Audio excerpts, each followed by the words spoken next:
ಶಕ್ತಿಯೆಂದು ಮಾಯಾಮೂರ್ತಿಯಾಗಿ ವಂಶಿಗೆ ಎನ್ನುವಂತ ಹೆಸರು ತಿಳಿಸಿಕೊಟ್ಟು ಕದಂಬವನದಲ್ಲಿ ಬಂದು ನೆಲೆಸಿದ್ದು ಯಾಕೆ ಯಾಕೆ ಯಾಕೆ ಯಾಕೆ ಎಂಬುದನ್ನು ತಿಳಿದುಕೊಳ್ಳುವುದಕ್ಕೆ ನಮಗೆ ಸಾಧ್ಯ.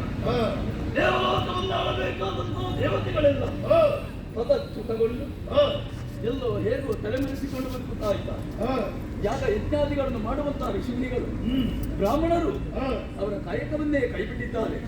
ಪತಿವ್ರತ ಸ್ತ್ರೀಯರಿಗೆ ತನ್ನ ಮಾನವನ್ನು ಪ್ರಾಣವನ್ನು ಉಳಿಸಿಕೊಳ್ಳುವುದಕ್ಕೆ ಕಷ್ಟ ಸಾಧ್ಯವಾಗುತ್ತಾ ಇವೆ. ಅದಕ್ಕಾಗಿಯೇ ದೊರೆಯುವುದಕ್ಕಾಗಿ ಸಂತರನ್ನು ಸಂರಕ್ಷಣೆ ಮಾಡುವುದಕ್ಕಾಗಿ ಅರ್ಥಾತ್ ದರೆಯ ಭಾರವನ್ನಿಡುವುದಕ್ಕಾಗಿ ಬಂದವಳು ಮತ್ತೆ ಯಾರು ಅಲ್ಲ, ಜಗದೇಶ್ವರಿ ಪ್ರಣವಸ್ವರೂಪಿಣಿ ಆದಿ ಮಾಯೆ ಅಂತ ಅವಳನ್ನು ಕೆಣಕುವುದಕ್ಕೆ ಹೋದರೆ ನಮ್ಮ ಈ ದಾನವ ಸಂಕುಲವನ್ನೆಲ್ಲ ಯಮನ ಆಲಯಕ್ಕೆ ನಾವಾಗಿ ಕಳಿಸಿಕೊಡಬೇಕಾದೀತು ಪ್ರಭು. ಬೇಡ, ಅವಳ ತಳ್ಳಿ ನಮಗೆ ಬೇಡ. ಬಗ್ಗೆ ನಿನ್ನ ಅಭಿಪ್ರಾಯ ಏನು?